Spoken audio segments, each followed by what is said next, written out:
Kenneth, hand over the company to me. I won't run it as half-heartedly as you do.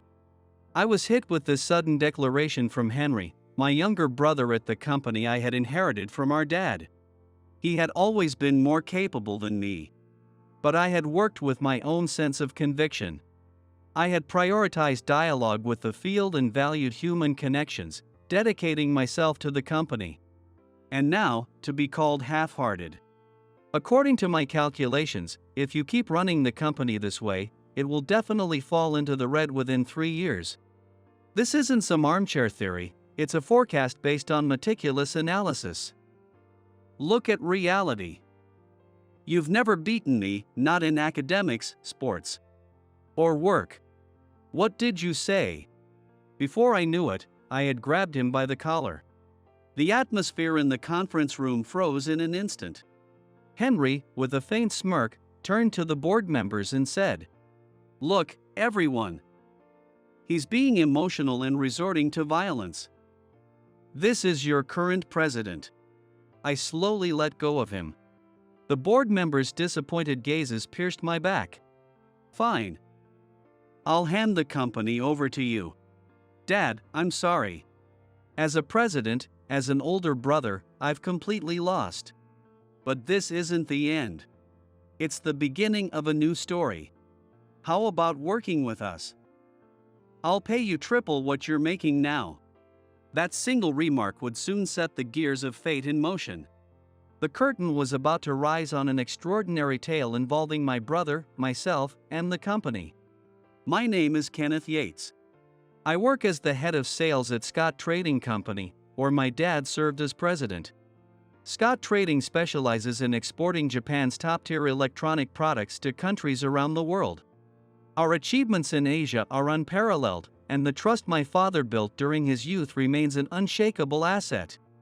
Our clients range from major corporations to small and medium-sized enterprises, and we provide meticulous support. From product quality control to local sales strategies. The company has about 50 employees. While not a large organization, it's known for its expertise and attentive care. Among all the challenges at Scott Trading, my biggest concern was my brother Henry. Henry, like me, works as the executive director at Scott Trading. One day, a young staff member timidly approached his desk and said, "About the monthly report, Henry." In that moment, Henry's icy gaze pierced right through the junior colleague. "The deadline was yesterday, wasn't it?" "Yes, I'm sorry. It took longer than expected to verify the data. Everyone else submitted it on time. Only you didn't." Henry's tone carried a sharp edge. "This is critical information for the company. Delaying it impacts management decisions. Do you understand? I'm deeply sorry. It's just that the new format was..." "No excuses." Henry glared at the junior colleague with an icy stare. "If you can't do it, you're free to work elsewhere. This isn't a place for leniency." The colleague turned pale. The air around them grew colder. "Henry." I stood up and called out to him. Was that really necessary? It was. "If we coddle employees like you do, the company won't move forward." Henry's words were sharp, like a blade. As if outright rejecting my entire management approach. Everyone needs time to adapt to new systems.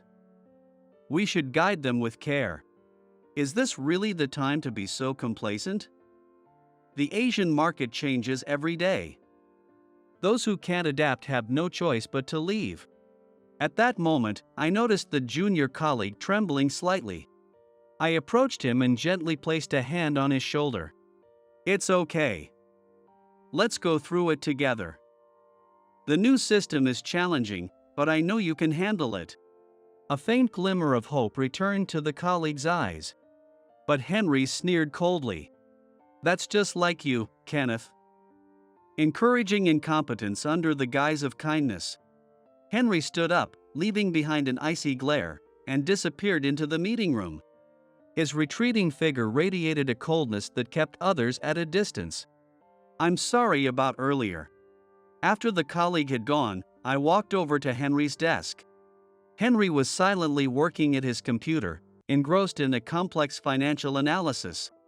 On the screen was evidence of work that would take an ordinary employee days to complete, finished in just a few hours by Henry. "Impressive analysis," I said. Without a word, Henry turned his screen toward me. Displayed there was an intricate predictive model that combined economic indicators from various Asian countries with Scott Trading's performance data. It was the kind of work one would typically hire a specialized consultant to handle, yet Henry had done it all on his own. This exceptional ability was why Henry had been fast-tracked to the position of executive director. This will make it much easier to plan next quarter's strategy. "Well done." Of course. Henry's voice remained as cold as ever. Yet, in the depths of his eyes, I thought I saw a hint of sorrow.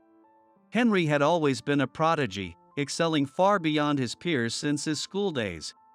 He graduated at the top of his class from the University of Tokyo, publishing multiple papers in economic journals while still a student. Offers to recruit him poured in from countless companies, even before his graduation. But ironically, his brilliance became the very thing that isolated him. Henry is incredible at his work, but he's hard to approach. It was a comment I occasionally heard within the company. Everyone acknowledged his capabilities, yet kept a distance. Henry's perfection left little room for others to relate to him. It had always been that way. In middle school, a math teacher once scolded him, saying, "Showing such a complex solution will only confuse your classmates." In high school, group study sessions left his peers frustrated. "Henry ends up doing everything, so there's nothing left for us." "Hey, Henry." I called out to him once more. He didn't take his eyes off the screen. "You're not wrong in how you think. But maybe try matching the pace of those around you a little more. You don't understand, Kenneth." Henry's voice wavered slightly. "This is normal for me. Everyone keeps telling me to adjust to others, but no one tells me how to do it. In the end, what they really want is for me to hide my abilities. Is that really the right thing to do?" His words were laden with years of loneliness and struggle. Perhaps he was right. Henry's exceptional talent had become a burden no one around him could truly understand. Everyone says, "You're amazing," but deep down, they resent me. They think I'm arrogant or full of myself. That's why Henry stopped mid-sentence. His fingers trembled slightly over the keyboard. I was certain he was carrying burdens I couldn't fully understand. Even now. On Henry's desk sat a small orange robot. I found myself staring at it absent-mindedly. When we were in elementary school, it was something I gave to Henry as a present. It was the first time Henry ever said, "I want this." It had been a Christmas gift I received, a toy robot from a hugely popular anime at the time. Henry was usually so quiet that for him to put his feelings into words, I knew it must have been something truly special. So, I immediately said, "Sure, take it." I still remember seeing how carefully Henry treated that toy and feeling genuinely glad I had given it to him. So, I gave Henry everything he wanted. In high school, it was my old fountain pen. In college, it was my desk. Just then, my desk phone rang, breaking me out of my thoughts. I picked it up. "Kenneth, Ms. Katherine from NR Electric is here to see you." I replied to the receptionist, "Please show her to the meeting room." NR Electric is one of the world's leading electronics manufacturers, producing everything from home appliances to industrial equipment. It is Scott Trading's largest client and a key partner in expanding high-quality Japanese products to emerging markets, particularly in Asia. "Sorry to drop by while you're busy." I opened the meeting room door to find Katherine, my childhood friend, standing there. She was wearing a navy suit, her composed appearance radiating beauty. Things seemed to be going well at Scott Trading. Katherine gave her usual slightly mischievous smile. "Yeah, thanks to my talented younger brother. Still getting along, I see. Don't mess with me. It's just too entertaining." I gave a wry smile at Katherine's teasing words. She had always been the one person who seemed to see right through me. All right, let's get to business. Here's the lineup of new products for this season. I looked through the materials Katherine handed me. We began discussing strategies for exporting home appliances, focusing particularly on the Southeast Asian market. We reviewed figures, analyzed markets, and negotiated prices. As always, we had a sincere and focused discussion. The meeting proceeded smoothly and was wrapped up in 30 minutes. Katherine, however, showed no signs of leaving. Instead, she leaned back into her chair. Hey, do you remember when you first joined Scott Trading? You spent your entire first year learning everything about the field, right? Yeah. I never imagined I'd start with packaging work back then. But wasn't that a good thing? Even now, the people in the field trust you, Kenneth. Katherine's words brought back a memory from last week. I shared the story with her. Yeah, just the other day, the warehouse supervisor told me we were wasting a lot of cardboard. By changing the packing method slightly, we managed to cut costs by 20%. Really? Was it that quiet guy? Yep. He used to think, no point telling the boss's son anything, but now they trust you completely. It's because you implement every suggestion you get, working hands-on to confirm it before making changes. Katherine's expression turned serious as she held her coffee cup. Every time I visit Scott Trading, I watch your employees' expressions. They're all so lively. That's such an important thing. You don't act arrogant just because you're the president's son. You listen to the people in the field and turn their ideas into reality. That makes them feel comfortable sharing their opinions. It's a rare and valuable skill. Do you really think so? I do. That's why NR Electric sees Scott Trading as our most trusted partner. Just then, her phone rang. She glanced at the screen and gave me an apologetic look. Sorry, I've just been called into an emergency meeting. I need to head back. It's fine. Let's catch up another time. Sure, next time, let's have a longer chat. I walked Katherine to the entrance. As she left, looking somewhat reluctant, I couldn't help but smile. It was just another day in our usual routine until that one evening. After returning home from work, Henry and I were called to the living room by Dad. Kenneth, Henry, I've decided to step down as president and move overseas. Move overseas? The sudden announcement left the room in stunned silence. Dad, however, wore a beaming smile. Yes, Mom and I have been planning this for some time. We're going to start a vineyard in the south of France. What? I couldn't help but let out a startled, high-pitched voice. As always, Dad was doing things at his own pace. Kenneth, I'm entrusting the presidency to you. Use your youthful perspective to transform the company. Wait, hold on. Shouldn't that be Henry, as the executive director? Henry is brilliant, almost too perfect. But a company runs on the hearts of its people. You, Kenneth, understand people's feelings. You can move their hearts. That's the kind of person I want as president. Dad gave a gentle smile, stood up, and said, Well, I'll go pack our things, before leaving the living room with Mom in a light-hearted manner. It was as if he were casually talking about tomorrow's weather. The living room was left filled with a heavy atmosphere. Henry. As I tried to call out to him, Henry had already stood up. His back seemed to carry unspoken thoughts. But Henry didn't turn around as he left the living room. The sound of his footsteps ascending the stairs echoed unusually loudly. I let out a deep sigh. There was still warm liquid left in my coffee cup. Dad's sudden announcement of his retirement. The abruptness of it all left my mind in disarray. President, huh? I exhaled slowly. Dad must have thought this through. I had come to know the field, recognized the faces of our employees, and built trust with our clients. Perhaps he decided to pass the baton after seeing how much I had grown. I have no choice but to do it. Before I realized it, my posture had straightened. The weight of the presidency was undeniably heavy. But I didn't need to shoulder it alone. With the support of the employees, Henry, and everyone else, I could build a new Scott Trading. I will protect this company, Dad. In the quiet of the evening, I made a solemn vow in the living room. A month had passed since I became president.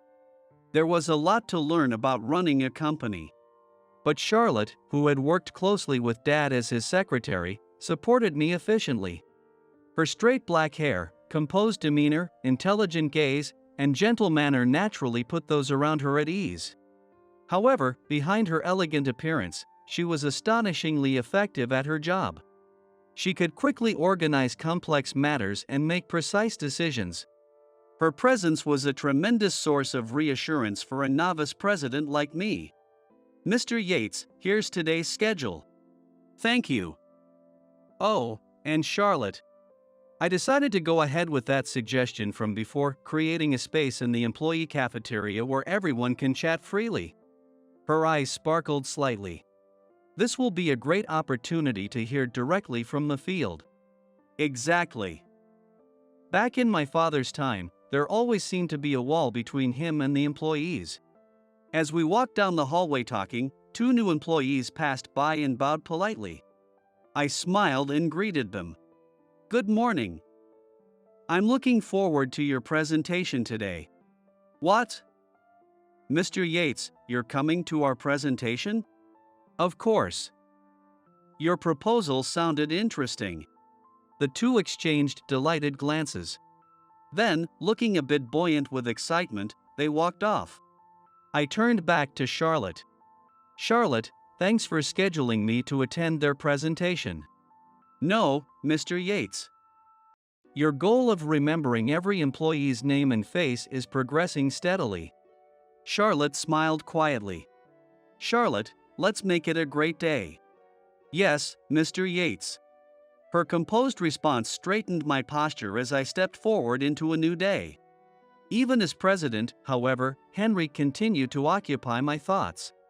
It wasn't unusual for communication with him to be strained. I could live with that. What troubled me now was how often our opinions diverged. Kenneth. Just as I was wrapping up for the day, Henry walked into the president's office. There was a sharpness in his tone. He placed a thick file on my desk. Did you review the financial statements? Yes. A 105% increase compared to last year. I'd say that's decent. Decent? In this industry, only growing 5% is as good as declining. We're lagging behind in IT transformation, and labor costs keep rising. At this rate, the company our father built will. I want to avoid drastic changes. It's better to consider the employees' well-being, don't you think? I spoke calmly. However, Henry fixed me with a cold stare. In his eyes was a level of hostility I had never seen before. That's it. You always say it's for the employees, but isn't that just an excuse? You lack the resolve to be a leader. You're too afraid of being disliked. This surface-level kindness will ruin the company. That's not true. Let me be frank. I don't understand your management style. You're half-hearted as a leader. If you were really honoring Dad's legacy, there was a better way to do it. Valuing the employees' feelings is easy. But if your kindness ends up sinking the company, who's going to take responsibility? Each word was like a knife to my chest. I couldn't say anything and simply closed my mouth. After a moment of silence, Henry took a small breath and looked me straight in the eyes. Kenneth, hand over the company to me. What? What are you talking about, Henry? Just then, the door to the meeting room opened, and the board members began to file in one by one. What is this about, Henry? This is an emergency board meeting. A thin smile appeared on Henry's face. Actually, I've already been discussing a fundamental review of our management strategy with the board members individually. A chill ran through me. Henry had already laid the groundwork behind the scenes. What are you saying? A company isn't just a thing. It's a responsibility entrusted to us by Dad and a promise to the employees. It's not something you can just hand over like a toy or a book. A promise? A responsibility? Henry let out a cold laugh. This isn't the time for pretty words. If we stay on this course, the company will falter. Delayed IT adoption, soaring labor costs, and an over-reliance on outdated sales methods. Please take a look at the midterm management plan I've prepared. He distributed documents filled with numbers and graphs. The directors stared at the materials with serious expressions. Under my brother's management, the company will definitely fall into the red within 3 years. This isn't baseless speculation, it's a forecast based on meticulous analysis. Henry. Face reality, Kenneth. You've never beaten me at anything, not in grades, sports, or work. The numbers speak for themselves. Blood rushed to my head at his words. What did you just say? I ask you all, would you rather let the company collapse due to emotional decision-making or implement necessary reforms? Which is in the best interest of the shareholders? The director's eyes turned toward me, their gazes sharp and piercing. Their expressions made it clear they had already made up their minds. Even though I've always been the better one, people keep praising my brother. Kenneth is kind, they say. But isn't that just superficial? A convenient cover for incompetence? At that moment, I found myself grabbing Henry by the collar. The atmosphere in the meeting room froze instantly. Kenneth! The directors jumped to their feet in alarm. Look, everyone! He's being emotional and resorting to violence. This is your current president. Slowly, I let go of him. The director's eyes filled with disappointment bore into my back. Fine. I'll hand over the company to you. My voice trembled. My fists shook with a mix of frustration and anger. But don't forget this company was built by Dad and the employees together. It's not your toy. One day, you'll pay the price for this choice. Henry simply stared at me, silent. In his eyes was a mix of satisfaction from his apparent victory and something indescribable. I bowed to the directors and left the meeting room. Out in the hallway, I leaned against the wall and felt something warm trailing down my cheek. Dad, I'm sorry.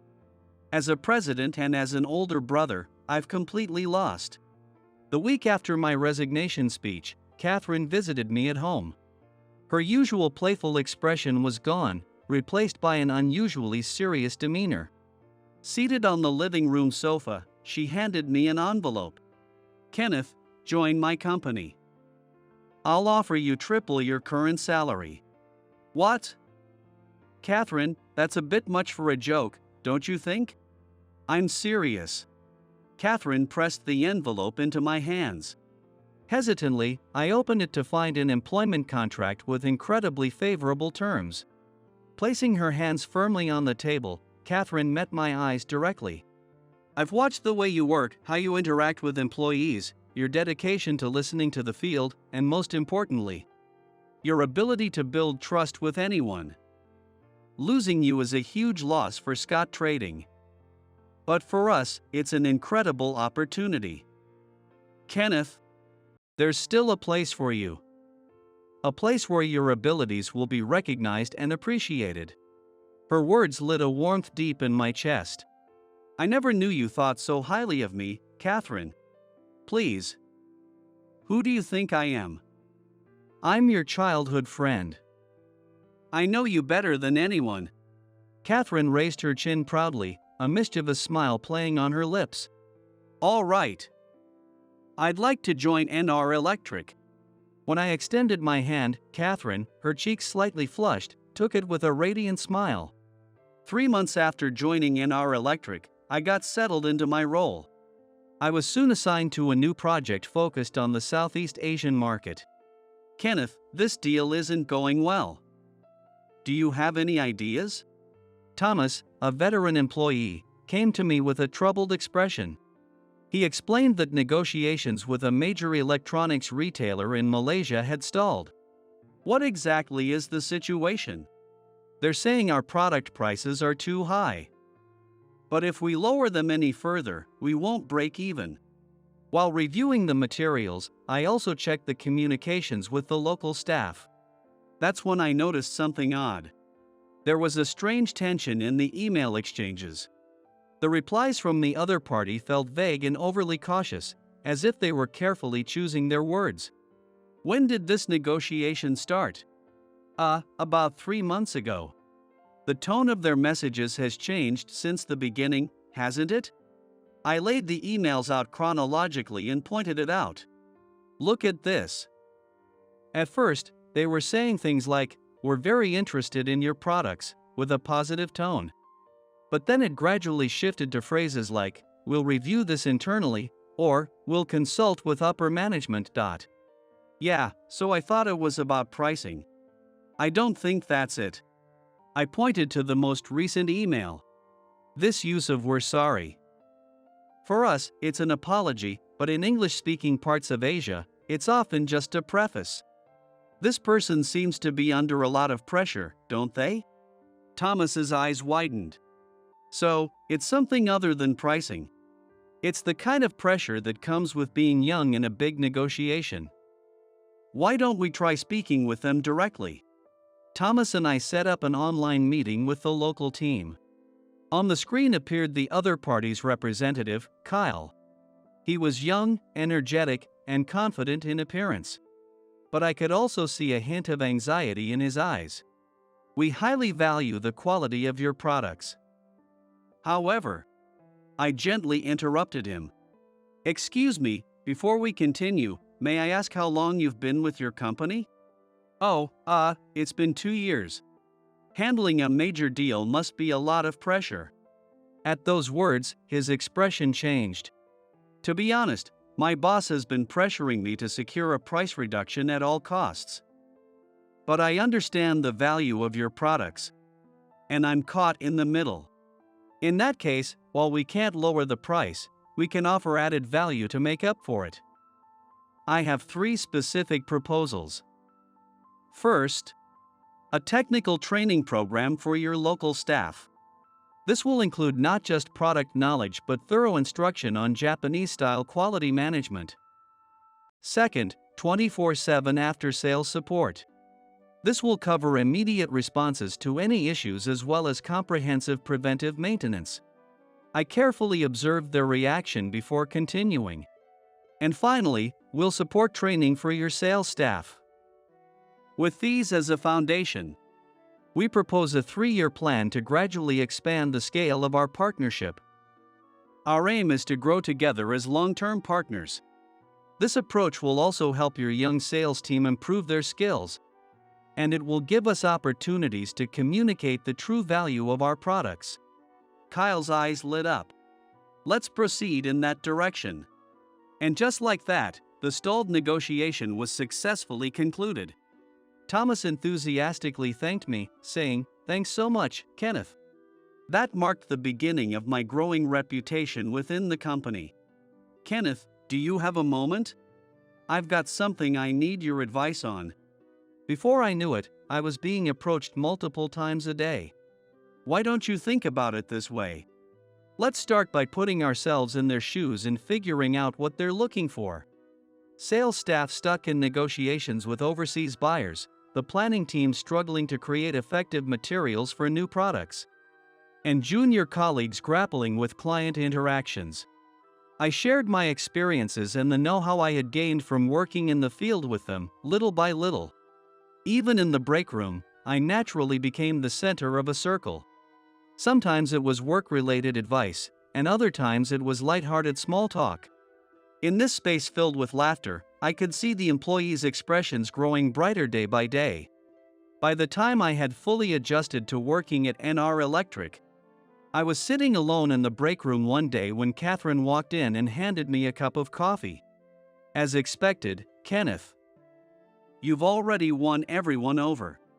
No, it's because everyone's been so cooperative. It's not just that. Katherine sat by the window, gazing out with a distant look in her eyes. Do you remember? Back in elementary school, I was terrified of talking to people. I could never say what I really wanted to and always ended up saying the opposite. She smiled wistfully. When a girl sitting next to me said, "Your pencil case is so cute," I really wanted to say, "Thank you, I like yours too." But instead, I snapped. It's nothing special. Oh. But you, Kenneth, you understood me. You'd say, Katherine just can't be honest. Especially when she's happy. You translated my feelings for everyone else. I depended on you completely, knowing you'd always have my back. Katherine wrapped her hands around her coffee cup. But then, in 6th grade, I realized I couldn't keep relying on you forever. Do you remember when I threw a birthday party and invited our classmates? When it was winding down, I didn't want everyone to leave. But instead of saying that, I blurted, "Just go already." As I listened, I, too, recalled that moment. One of the girls asked, "Then why did you invite us?" "Just to show off how rich you are." And then others chimed in, saying things like, "Katherine always acts so stuck up," and "we shouldn't have come." I couldn't say anything in response. But you, Kenneth, you stepped in and said, "What Katherine really means is that she wants you all to stay longer." That smoothed things over. But that was when I realized I'd end up relying on you forever if I didn't change. Katherine looked straight at me. So I made a decision. I decided to practice so that my feelings and words wouldn't contradict each other anymore. One small step at a time. First, learning to say good morning. Then, being able to say thank you sincerely. There wasn't a trace of the timidity that used to color her eyes. You changed my life, Kenneth. That's why I want to be there for you now. Being able to say what I feel so honestly, like this, is thanks to you. I didn't know how to respond, so I silently sipped my coffee. To be honest, Katherine continued, I've wanted you to join my company for a long time. But I never said anything. Ha! Startled by her sudden change in tone, I looked up. Her face had turned serious, her gaze intent. I always assumed you'd take over Scott Trading. Even though Henry was the executive director, I could see you were better suited to being president. Watching you work there, smiling alongside the employees, it seemed like the most natural fit. Katherine turned her gaze back out the window and spoke softly. I believe I know your abilities better than anyone. Your understanding of people. Your kindness in connecting with their feelings, those are things I've always admired about you. I've always thought those qualities were amazing. And I've always cherished you. A faint blush crept across her cheeks. My heart began to race. Just then, Ted, the department head, entered the break room. Kenneth, Mr. Abbott from Anderson Trading is here to see you. Oh, okay. I'll be right there. Breaking my gaze from Katherine, I left the break room feeling a bit unsettled. When I entered the meeting room, Mr. Abbott stood up with a bright smile. Kenneth, it's been a while. He wore a flashy gold watch that gleamed as he grinned. I was surprised when I heard you'd stepped down as president. I wondered how things would turn out, but here you are, doing well at NR Electric. Impressive as always. There was a condescending tone to his voice. Straightening the lapels of his expensive suit, he gave me a knowing look. And I bet the pay's good, huh? Not that I ever doubted you'd land on your feet. Ha ha. His laugh, brimming with smugness, echoed through the room. His ostentatious manner, typical of someone eager to flaunt their success, left me no choice but to respond politely. Thank you. I look forward to our discussion today. We shook hands and began the meeting. Anderson Trading is one of NR Electric's business partners. It was also a client of Scott Trading and is known as a trading company specializing in emerging markets across Asia. Recently, it has achieved remarkable growth by leveraging partnerships with major companies like Scott Trading and NR Electric. The negotiations proceeded smoothly, and we finalized the deal with a signature. That was when Mr. Abbott glanced around the room and lowered his voice. I've heard Scott Trading isn't doing so well since Henry became president. But I'm sure you already know that, right? He took a sip of his coffee, his expression full of implications.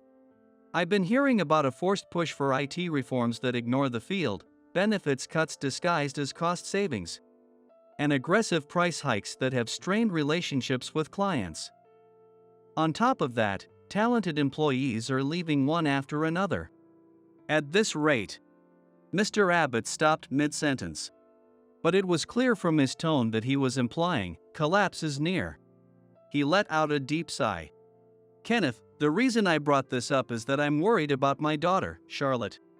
She's working hard as the secretary to the president at Scott Trading, but I'm concerned about her future if things keep going like this.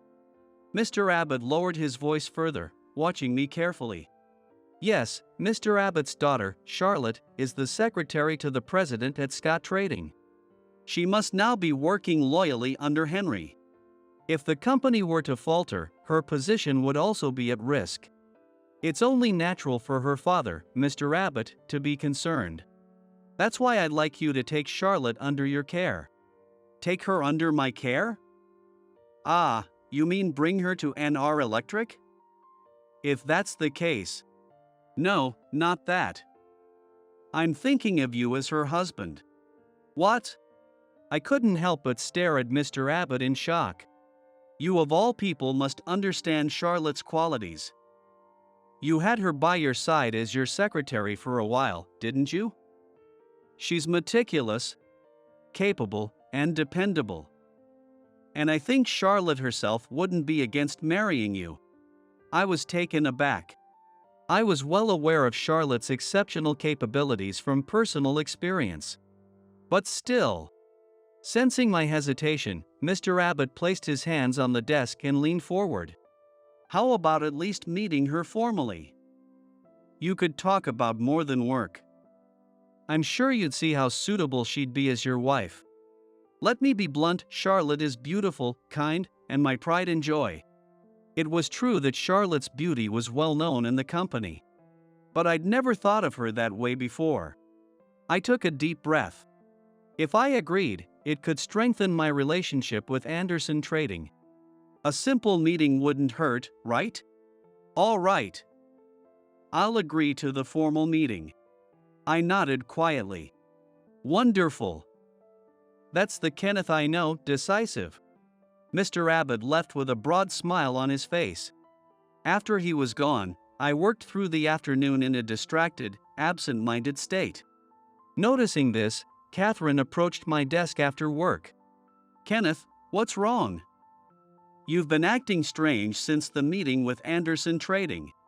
I hesitated for a moment about whether to tell her. But there was no reason to keep it from her. Actually, I'm set to have a formal meeting with Mr. Abbott's daughter, Charlotte. What? Katherine's expression froze for a moment. Of course, it's just a formality. It's important for the company to maintain a good relationship with Anderson Trading. Even if it's just a meeting. I spoke as if trying to convince myself. Katherine stared straight into my eyes, her lips trembling slightly. I see. Her voice lacked its usual brightness, sounding hollow instead. Suddenly, Katherine stood up. Her profile, illuminated by the setting sun, seemed lonely and fragile. The formal meeting was held in the lounge of a luxury hotel overlooking the harbor. From the large windows, the shimmering sea and passing ships were visible. Kenneth, thank you for waiting. Mr. and Mrs. Abbott arrived, their faces lit up with broad smiles. Behind them was Charlotte. Charlotte was dressed in a navy dress. Unlike her usual composed and professional demeanor as a secretary, she showed an expression with a touch of youthful innocence. I bowed politely to them. Not at all. I'm sorry my parents couldn't make it back from overseas. As I said, I don't mind. You're passionate about winemaking in the south of France, right? We'll take care of things as your stand-ins. Just make sure you two get along well over there. With those words, Mr. and Mrs. Abbott excused themselves from the table. As we sat down, a tense silence filled the air. Thank you for meeting with me. Charlotte bowed politely. No, thank you. What followed was a series of formal conversations. Topics ranged from school days to hobbies. Charlotte's responses were impeccably polite, and it was clear she was doing her best to meet her parents' expectations. By the way, how are things at Scott Trading? Are you getting along with Henry? I asked casually, but for a brief moment, Charlotte's expression clouded over. Then, to my surprise, she suddenly leaned forward. Her hand reached across the table to grab mine. Kenneth, I have a favor to ask. Her voice was a whisper. Charlotte's breath brushed against my cheek. Startled, I tried to pull away, but she tightened her grip on my hand. Please. Help me. You're the only one I can count on. Her voice trembled.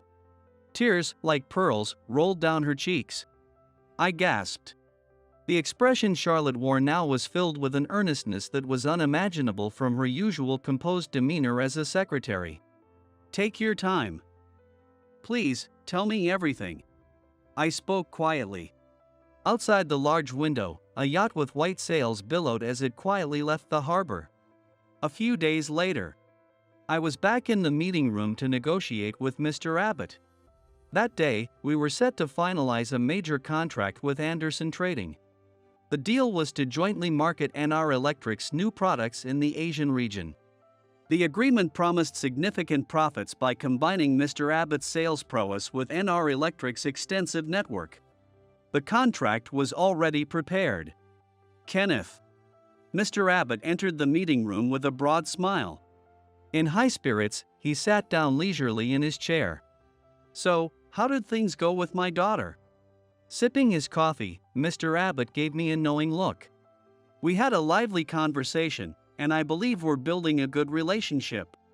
Ah, wonderful. Wonderful. Mr. Abbott leaned back in his luxurious leather chair, beaming with satisfaction. I knew it, Kenneth, you're different.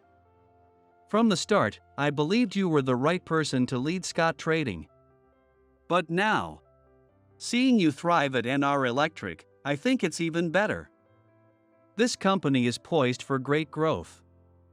Honestly, stepping down from that tiny company was the right move for you, huh? He flaunted his expensive watch and continued in a sycophantic tone. Take Charlotte as your wife, and we'll both be secure. This is your time, Kenneth. Let's make a fortune together. He pulled out a branded pen, grinning as he placed the contract in front of me. Now, let's seal the deal. Consider it a pre-celebration. I've included some special terms, think of it as part of Charlotte's dowry. Let's push this business forward together. I must decline. What?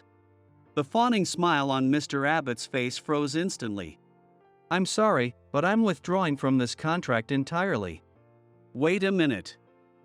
What are you saying? The meeting went well, and this would strengthen our company's relationship. An arranged meeting and a business negotiation are separate matters. Mr. Abbott leaned forward in a panic, but I calmly and firmly delivered my words. A heavy silence filled the meeting room. Mr. Abbott's face contorted with anger and confusion. Why? How could you cancel such a major deal so suddenly, and after the arranged meeting with my daughter? This is outrageous. Mr. Abbott spoke through clenched teeth. His voice carried a mix of anger and desperation. I've done some research on your company, I said quietly. What? Let's start with your dealings in Vietnam. Manipulating prices unfairly, overcharging large distributors while undercutting small businesses, and destabilizing the market in the process. Then there's the falsified invoices in Indonesia selling counterfeit products as genuine ones at inflated prices, bribing quality control officers and falsifying inspection records. I paused before continuing. And in the Philippines, your pattern of defaulting on debts to local companies. You've gone from one partner to another, leaving unpaid balances in your wake. These actions tarnish the credibility of a company like NR Electric. Mr. Abbott's face turned pale as the blood drained from it. That's impossible. His face now ashen, he fumbled with the collar of his expensive suit, trying to adjust it nervously. These are baseless rumors. You have no proof. His trembling hand reached for a glass of water, almost dropping it. Then, fueled by anger, Mr. Abbott stood up and slammed the table. How dare you accuse me without evidence? You abandoned your family's company and wormed your way into another. And now you dare lecture me? You insolent coward. His face, red with rage, twisted as his expensive glasses sat crooked on his nose. This kind of insult. I won't stand for it. I'll sue you for defamation. Yes, I'll call my lawyer right now and… Mr. Abbott pounded the table once more. At that moment, the door to the meeting room burst open and Charlotte rushed in. Stop it. Dad, please, don't make things worse. Mr. Abbott's eyes widened and his expression turned to one of shock. What are you doing here? Get out. He reached out to grab her arm, but Charlotte stepped back, shaking her head firmly. No. I'm going to testify. Charlotte reached into the pocket of her suit. With trembling fingers, she pulled out a USB drive. Her hand, holding the small blue device aloft, shook slightly, but her eyes shone with unwavering determination. This USB contains all the evidence, records of the price manipulation in Vietnam, proof of the falsified invoices in Indonesia, inflated charges to large distributors, the undercutting of small businesses, and the inventory log showing counterfeit products. It also includes proof of bribes paid to quality control officers. I collected all of it myself. Holding the USB aloft, she looked directly at her father. Charlotte, are you trying to disgrace your own father? After everything I've done to raise you? Are you going to betray me like this? Mr. Abbott stood, his voice trembling with fury. Betrayal? Charlotte's voice was steady, yet carried a quiet intensity. You wanted to marry me off to the son of a Thai business tycoon. Then to a Filipino entrepreneur's heir. When those fell through, you arranged for Kenneth, all for the company's benefit. My happiness was never part of the equation, was it? Mr. Abbott's expression hardened. Taking a deep breath, Charlotte continued, her voice resolute. I admit, I was the obedient daughter you wanted. I thought it was my duty to be a tool for your plans. But I can't take it anymore. I could endure it if it were just about me. But I won't stand by while you use other people's lives as pawns for your business schemes. If it means protecting someone I care about, I'll reveal everything. Fighting back tears, she locked eyes with her father. Mr. Abbott clenched his teeth. You're willing to ruin me for this? Think of the parents who raised you. His shout filled the room, but Charlotte raised her head slowly. Her eyes, though filled with tears, shone with determination. Yes. I lived my life obeying everything you and Mom told me. Because I loved you both. Her quiet words seemed to shake Mr. Abbott. Do you remember when I started high school? Back when the company was still struggling? You worked late into the night, and Mom took on multiple part-time jobs, just so I could have a uniform. Her voice quivered as she continued. I knew that you skipped meals to cover my tuition and that Mom pawned her clothes to buy me textbooks, which is why I wanted to be a good daughter. Meet your expectations, become a secretary, earn a good salary, and repay you by doing whatever you both asked of me. Charlotte took a deep breath and continued. But the person you are now is different. Deceiving and hurting others, that's not the father I knew. You were someone who lived honestly even during hard times, always putting me first. That's the father I loved. The color drained from Mr. Abbott's face. I truly respected you and Mom. That's why it's so hard for me to see you like this now. Deceiving and using people for money. That's not who you were. I want the parents I loved so much back, the way you used to be. Her words were laden with profound love and sadness. I could feel the depth of her emotions as if they were my own. Soft afternoon sunlight streamed into the meeting room. In that light, Charlotte's tears glimmered quietly. Mr. Abbott's eyes were also faintly moist. Charlotte. Mr. Abbott collapsed into his chair, as if his strength had left him. His eyes seemed to be looking back at a distant past. When I was a child, I was laughed at all the time. My shoes had holes, and we couldn't even pay for school lunches.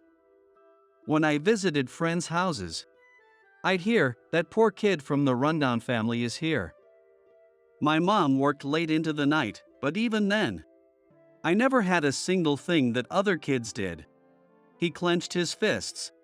So when you were born, I made a promise. I swore you would never feel that kind of shame. I wanted you to have a life you could live proudly, with your head held high. That was all I thought about as I pushed forward recklessly. But somewhere along the way, my intentions got twisted. The more money I made, the more I wanted. I started deceiving clients, trampling on employees. Before I realized it, I was running not for your happiness, but to heal my own wounds. Mr. Abbott covered his face with trembling hands. What have I done? I've destroyed everything important with my own hands. Your kindness, our family bond, the pride of living honestly. I threw it all away. He bowed his head deeply. Please, let me start over. With the company, with our family, with everything. I'll live honestly from now on. Dad. Charlotte gently embraced him. As we left the meeting room together, Katherine was standing in the hallway. As expected, Kenneth. To think you could reform Mr. Abbott. You overheard? Katherine didn't answer my question. She pressed her lips together and simply stared at me intently. It wasn't me. It was all Charlotte. At the arranged meeting, she confided in me about the wrongdoing. I'm sure it took a lot of courage to do that. That's why everything was thanks to her. Thank you, Charlotte. I smiled at Charlotte. She blushed slightly and muttered, "That's not true." For a brief moment, Katherine's expression clouded. Now, it's time to help Charlotte, Katherine said softly. Yes, Charlotte replied, nodding faintly. Ha! Charlotte gave a small nod in response to my words, prompting Katherine to tilt her head in curiosity. Without delay, the three of us, Katherine, Charlotte, and I, headed to Scott Trading right after resolving things with Mr. Abbott. In the meeting room, just after noon. The door opened, and Henry entered. He seemed noticeably thinner. Even his suit looked somewhat worn and tired. Kenneth. There was an unfamiliar shadow in Henry's voice. Charlotte and Katherine watched him silently, their gazes steady. An indescribable tension filled the room. It's been a while. How's the company doing? I tried to sound as natural as possible. Henry avoided my eyes and forced a smile. Of course, it's doing fine. Unlike your leisurely management style, mine doesn't waste time. But his voice trembled slightly. Charlotte leaned forward. President Henry, let's stop pretending. If you keep pushing forward like this, the company will go bankrupt. Your employees will be left stranded. Enough! Henry's shout suddenly cut through the air. His fists were clenched so tightly his knuckles had turned white. What's the meaning of this? Did you come here to laugh at me? Kenneth, Charlotte, even Katherine. All of you, here to mock my failures. Tears welled up in Henry's eyes.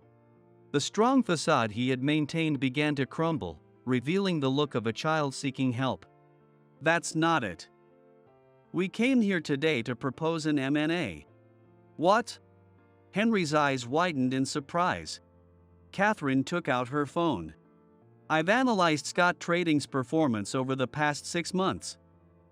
IT integration has certainly progressed, but it's come at the cost of trust with your clients and a rise in employee turnover. As Charlotte said, it will be difficult to keep the company afloat if this continues. Katherine's voice was firm, stripped of her usual playful tone. Henry remained silent, his head lowered as he clenched his fists tightly. Scott Trading has long-standing expertise as a market leader. You have a solid track record in Asia. And you have a talented president. She looked directly at Henry. With NR Electric's brand strength and funding and Scott Trading's experience and reputation, we can create real synergy. We can protect employee jobs and rebuild relationships with clients step by step. This isn't an acquisition, it's a merger of equals. The traditions of Scott Trading will absolutely be preserved. A moment of silence filled the meeting room. Henry slowly raised his head. Uncertainty still lingered in his eyes. But a faint glimmer of hope was beginning to shine through. Why? Henry's voice was hoarse. Why? Why can't I ever beat you, Kenneth? I'm smarter than you, I work harder, and I can handle even the toughest projects on my own. But still. I stood calmly, facing Henry as he clenched his trembling fists. Henry, it's because you're too perfect. You're so capable that you've ended up missing something important. What? Everyone has limits, strengths, and weaknesses. But you can't see that because you can do everything. Sales, accounting, planning, you handle them all with ease. So you end up expecting everyone else to do the same. When you delegate, you still end up taking everything back because you think, I can do it faster myself. I looked directly into Henry's eyes. His expression began to shift, little by little. No matter how perfect a report you create, it's meaningless if no one understands it. No matter how efficient a new system is, it's useless if the field teams can't master it. Leadership means understanding those human aspects. Not everyone can be like you. And that's not a flaw. It's about recognizing people's limits and still trusting them. It's about walking together, even if it means taking a longer route. That's how you move an organization forward. Afternoon sunlight poured into the room. Tears began to fall from Henry's eyes. I always thought I was better than you, Kenneth. Smarter, more capable, able to handle everything alone. But deep down, I always knew that wasn't true. Henry let out a deep sigh.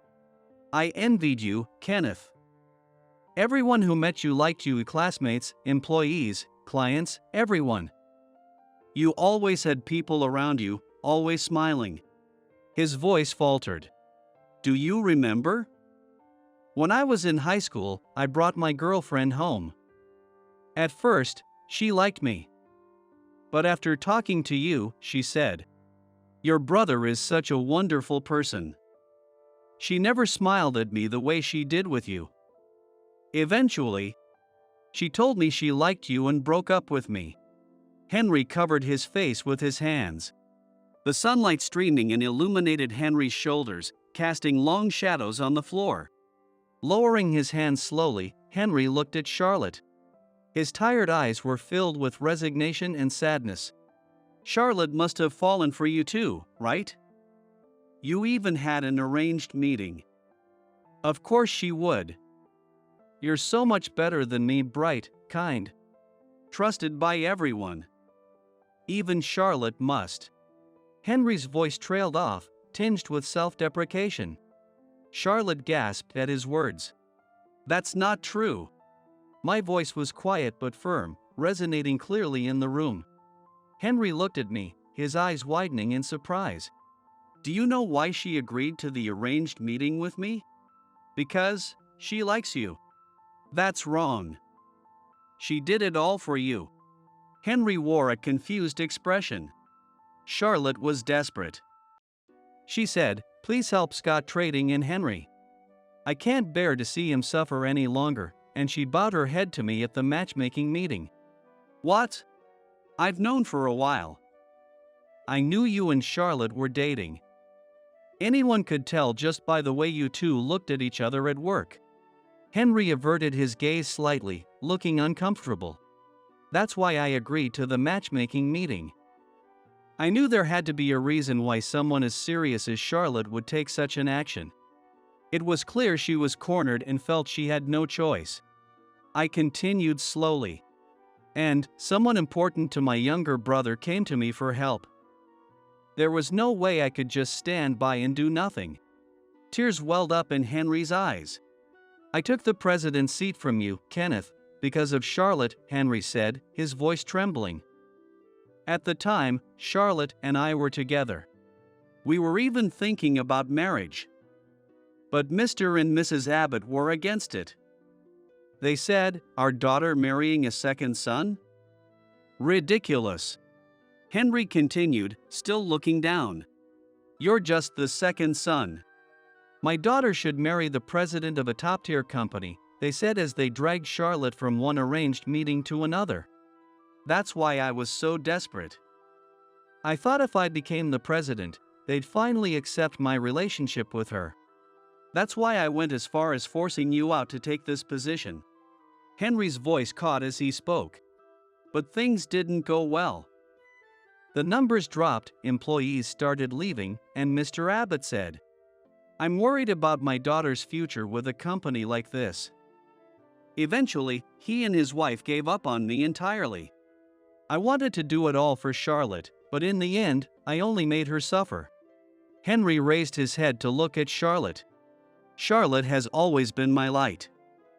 Ever since I joined the company, she's always smiled at me, spoken kind words, and supported me. No matter how tough it got, her presence made everything brighter. Even when I acted high-handedly or was about to hurt someone, she gently guided me. She taught me the warmth of people, something I lacked because I demanded too much perfection. That's why I couldn't bear to lose her." Henry's voice cracked. At that moment, Charlotte gently took Henry's hand. "I was proud to work by your side, Henry," Charlotte said softly. "Not because you were president, but because I was moved by the way you fought your loneliness." Charlotte gazed at Henry and continued softly. "You always forge ahead on the path you believe is right, even when no one understands you. Even when your perfection drives people away. You never compromise." But I understood. I knew that deep down, you were more sensitive and thoughtful than anyone else. Rewriting meeting documents over and over to make them clearer, using harsh words because you wanted others to grow. I've watched your clumsy yet earnest efforts more closely than anyone else." Charlotte's gentle voice resonated in the room. Henry reached out and gently clasped her hands in his. "I'm sorry. I truly am. I lost sight of everything. I wanted to prove I could do it without my brother, to make the company bigger than ever. And I became obsessed. I ignored your feelings, everyone's feelings. From now on, it'll be different. I want to rebuild Scott Trading together. With you and everyone else. We'll think about the merger with NR Electric and take it one step at a time. That's the Henry I love." A tender atmosphere enveloped the two of them. After a moment, Henry slowly turned to face me. "Kenneth, I deeply apologize for taking the company from you the way I did." Henry's voice trembled with regret and sincerity. He bowed deeply, and I walked over to him. "It's fine now. But you realized what truly matters, didn't you? That's enough." I placed a hand on Henry's shoulder. Henry lifted his head and nodded, his eyes glistening with emotion. Charlotte quietly moved closer to Henry, standing by his side. The sunlight gently embraced us all. After leaving Scott Trading, Katherine and I headed to a nearby port. The sea breeze softly stirred Katherine's hair. "Kenneth, you liked Charlotte, didn't you?" Katherine asked abruptly, flashing a mischievous smile. "Ha! Come on. I saw how flustered you got. That's not. You even went through with the matchmaking meeting. You wouldn't have done that unless you were serious." Katherine twirled in front of me, wagging her finger teasingly. "Besides, she's so capable and beautiful. Who wouldn't fall for her? Even I might have." She clutched her chest dramatically, sighing with theatrical flair. "That's not it. Liar. I know you, Kenneth. Your kindness and thoughtfulness, I've known them better than anyone else since elementary school." Suddenly, Katherine's teasing tone disappeared. Leaning against the railing by the dock, her profile was softly illuminated by the melancholic glow of the setting sun. "I've always loved that about you, Kenneth. Your kindness to everyone, never shallow or insincere. And that's why I knew you'd take Charlotte seriously." Her voice trembled slightly. I took a step closer to her. "That's not true," I said. "I accepted the matchmaking meeting for Henry and Charlotte's sake, nothing more. Besides, I already knew they were together. And there's someone I've loved for a long time." Katherine's eyes widened. "What?" "I met her when we were in elementary school. She was the girl sitting in the corner of the classroom, reading a book by herself. When I talked to her, she wouldn't smile easily, but I could tell she was lonely." Katherine's cheeks flushed faintly. She hid her kindness behind harsh words and covered her shyness with bravado. "But I knew she was someone who cared deeply for others. She worked hard to overcome her weaknesses. Watching her grow gave me strength and taught me to understand people better. I wanted to keep up with her." Katherine grabbed my sleeve suddenly. "Stop beating around the bush. Just say it already. Who is she?" Her voice quivered with anticipation. I gently pulled her into an embrace. "It's you, Katherine. I've loved you since we were kids." "Me too. I've loved you all this time." Katherine's soft voice lingered in the air. Our shadows stretched long in the sunset. Only the gentle sound of waves broke the stillness at the dock. The following month, Anderson Trading filed for bankruptcy. The exposure of fraudulent transactions led many business partners to terminate their contracts. The company's total liabilities exceeded $10 million. "Kenneth, I'm so sorry." At the time, I was blinded by greed. Mr. Abbott said, bowing deeply to me in a small cafe. His wife, Evelyn, sat beside him, bowing her head just as deeply. Gone was the arrogance from Mr. Abbott's voice. But Charlotte was right. There are things far more important than money or power. Losing the company has taught me that the hard way. Mr. Abbott gazed quietly into his cup of coffee. Evelyn and I talked it over. "We're going to start over, build a new company from scratch." "Start over?" "Yes," Evelyn said with a faint smile. "I've always been skilled at appraising antiques. I want to use that knowledge to start a small trading business. The scale will be much smaller, but this time, we'll be honest and work together as a family. I want Charlotte to be proud of us again." Mr. Abbott's voice carried a firm resolve. I nodded silently. The steam rising from the coffee cup swayed gently in the air. After the M&A, Scott Trading regained its footing. When I visited the company with Henry and Katherine, it was clear that vitality had returned. Young employees greeted each other with smiles, and meetings with clients in the lobby exuded a friendly atmosphere. "Good morning, President Henry."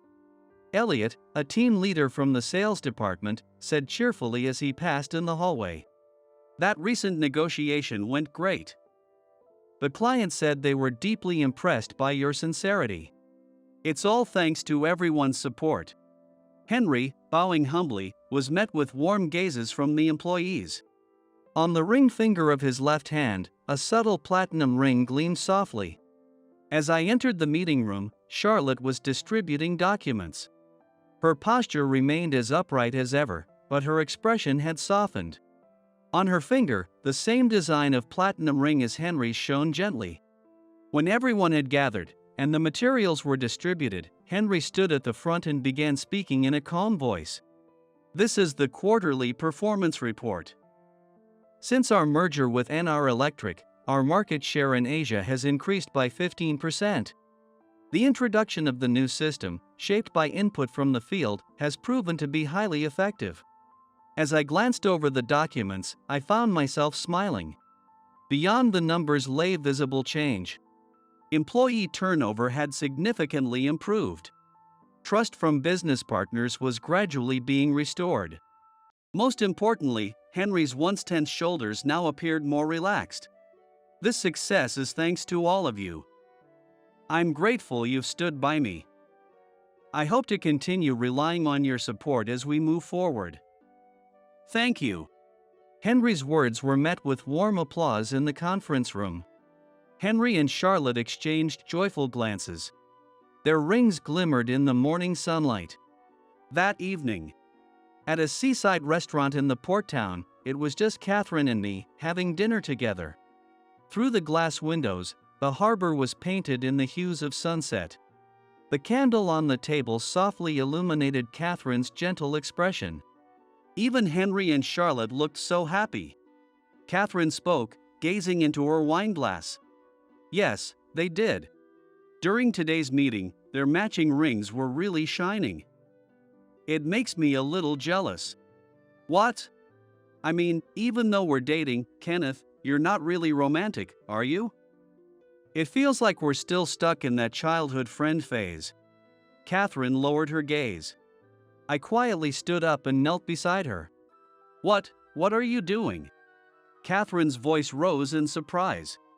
The other diners in the restaurant began turning their attention to us. Without hesitation, I reached into my pocket and pulled out a small blue case. I'd been carrying this with me for a while. I wasn't sure when would be the right time to say it. What? Katherine. Slowly, I opened the case, revealing a platinum ring that softly shimmered in the light. I've seen your true kindness up close ever since we were kids. The delicate feelings hidden behind your sharp words. The warmth beneath your bravado, and your efforts to overcome your own shortcomings, every bit of it is precious to me. With you by my side, I know I can be happy, no matter what. I believe in that. So, please, marry me. Kenneth. Katherine covered her face with both hands, her shoulders trembling slightly. After a moment, she slowly lowered her hands, revealing tears streaming down her cheeks. You, proposing at a moment that feels like you've seen right through my heart. It's not fair. But that's exactly what I love about you. I want to marry you too, Kenneth. Katherine smiled radiantly. The ring slid smoothly onto her slender finger. Around the restaurant, a warm round of applause broke out. Outside the window, the lights of the harbor began to flicker on one by one, as if blessing us. No one can live alone. No matter how capable or successful, it means nothing without connections to others. Henry suffered in solitude, and I failed to notice my brother's cries for help. Charlotte's determination, Katherine's kindness, and the trust of our colleagues. With their support, we came to understand what true strength really means. It's not about intelligence or status. It's about the courage to take a step forward for someone else, the compassion to connect with another's feelings.